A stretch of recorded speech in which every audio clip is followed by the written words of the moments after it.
তারপর জাম্পিং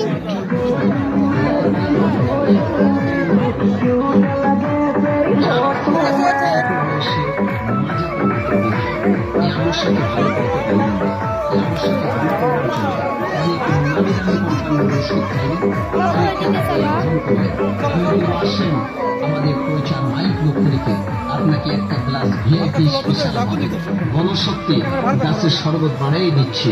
কতদিন কার আমসা জানি না, ইনশাল্লাহ একটা গ্লাস শরবত খাইলে আরাম, উপকার, ভালো মন্দ এর কার্যকারিতা আপনি বুঝতে পারবেন।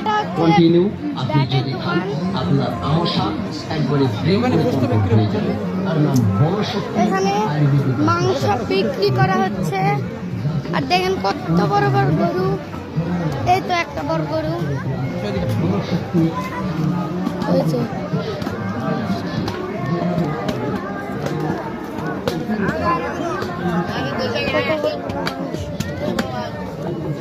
মাংসের দোকানে তো ভিডিও করাই যাচ্ছে।